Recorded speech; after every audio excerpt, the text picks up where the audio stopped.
চেতনা নিয়ে, বাংলাদেশ ছাত্রলীগের চেতনা নিয়ে যারা এই দেশকে পাকিস্তানে পরিণত করতে চায়, এদের দাঁত ভাঙ্গার জবাব দিয়ে মৃত্যুর কফিনে পরে এদের আমরা ঘরে পাঠিয়ে দিব। এখানে জামাত বিএনপি আমাদের সাধারণ শিক্ষার্থী নিয়ে আমাদের কোনো মতভেদ নেই। 1400 হত্যা মামলার শুনানি ঘোষণা করেছে আন্তর্জাতিক অপরাধ ট্রাইব্যুনাল।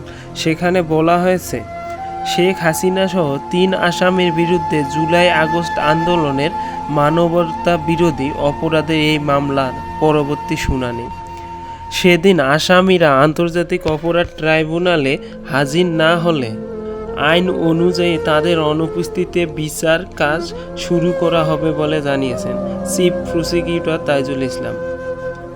আদেশের পর এক সাংবাদিক সম্মেলনে তাইজুল ইসলাম বলেন, পুলিশ রিপোর্ট দিয়েছেন যে বিভিন্ন সামাজিক যোগাযোগ মাধ্যম এবং পত্রপত্রিকার রিপোর্ট থেকে তারা জানতে পেরেছে যে আসামিদ্বয় গ্রেপ্তার এড়ানোর জন্য বর্তমানে ভারতে পলাতক অবস্থায় আছেন। তাদের পরবর্তীতে গ্রেপ্তার করা সম্ভব হলে ট্রাইব্যুনালে সোপর্দ করা হবে বলে জানিয়েছেন পুলিশ।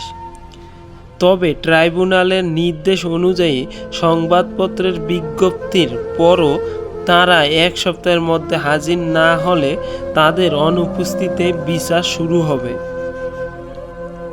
পত্রিকার বিজ্ঞপ্তি প্রকাশের পরেও যদি আসামিরা আদালতে উপস্থিত না হন তাহলে আদালত তাদের অনুপস্থিতিতে বিচারের রাস্তায় অগ্রসর হবেন।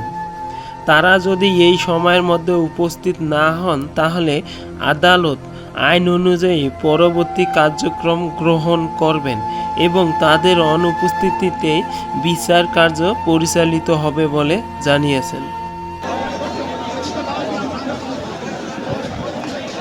দর্শক, আপনারা দেখতে পাচ্ছেন সেই কোটা আন্দোলনকারী এবং ছাত্রলীগের মধ্যে তুমুল ধাওয়া পাল্টা ধাওয়া চলতেছে এবং এখানে মাঝে মাঝে ককটেল বিস্ফোরণ করানো হচ্ছে, যে শব্দ আপনারা শুনতে পাচ্ছেন। এবার কেউ কোটা আন্দোলনকারী ও ছাত্রলীগের অনেকে এখনও আহত হয়েছে।